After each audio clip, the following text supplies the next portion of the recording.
Normalement, c'était 20 minutes, donc comme on a encore un petit peu de retard, on va la couper à 10 minutes. Et je vous rappelle que pendant tous ces moments-là, il y a des ateliers, notamment juste après la pause, un atelier qui commence avec Sabah Boumesla, qui est avocate juste au niveau du bar. Et Sabah, elle vous fera un petit peu le b.a.-ba du droit pour les startups et puis pour interagir avec des startups. Donc c'est tout à fait intéressant pour ceux qui ne connaîtraient pas un petit peu tous ces mécanismes particuliers en droit là-dessus. Donc on se retrouve ici dans 10 minutes. Voilà.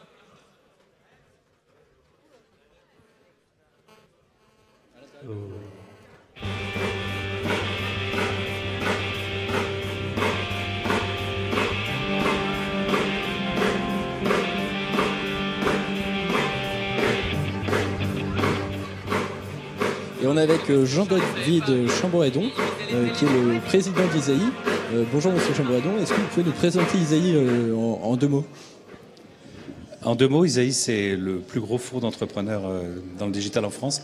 Et ce qu'on appelle un fonds d'entrepreneurs, c'est un fonds dont l'argent géré vient des entrepreneurs. Donc en gros, c'est la génération 1 du web qui finance les générations à venir du web.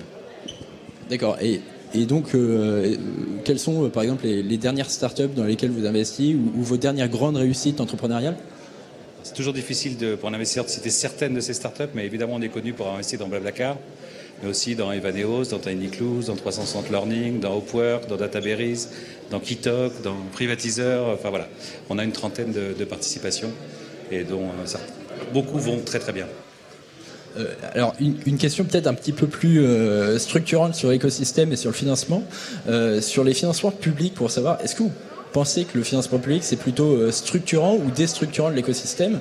Et est-ce que c'est quelque chose qui est une bonne chose ou une mauvaise chose pour les startups?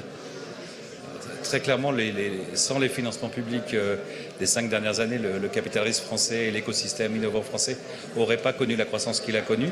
Maintenant, il faut que le privé prenne le relais. D'une certaine façon, les corporates français ont pris un peu le relais. Il faudrait maintenant que les gérants d'épargne français le fassent. Et à ce moment-là, peut-être que l'action publique serait un petit peu moins nécessaire et l'écosystème un peu moins dépendant de ces financements publics. Mais très clairement, pour booster les choses et amorcer la croissance, l'action notamment de BPI France a été décisive. Peut-être pour finir, un ou deux mots sur le West Web Festival? Sur le West Web Festival? Il faut avoir le courage de venir parce que c'est loin, mais une fois qu'on y est, on est content. Voilà. Merci beaucoup.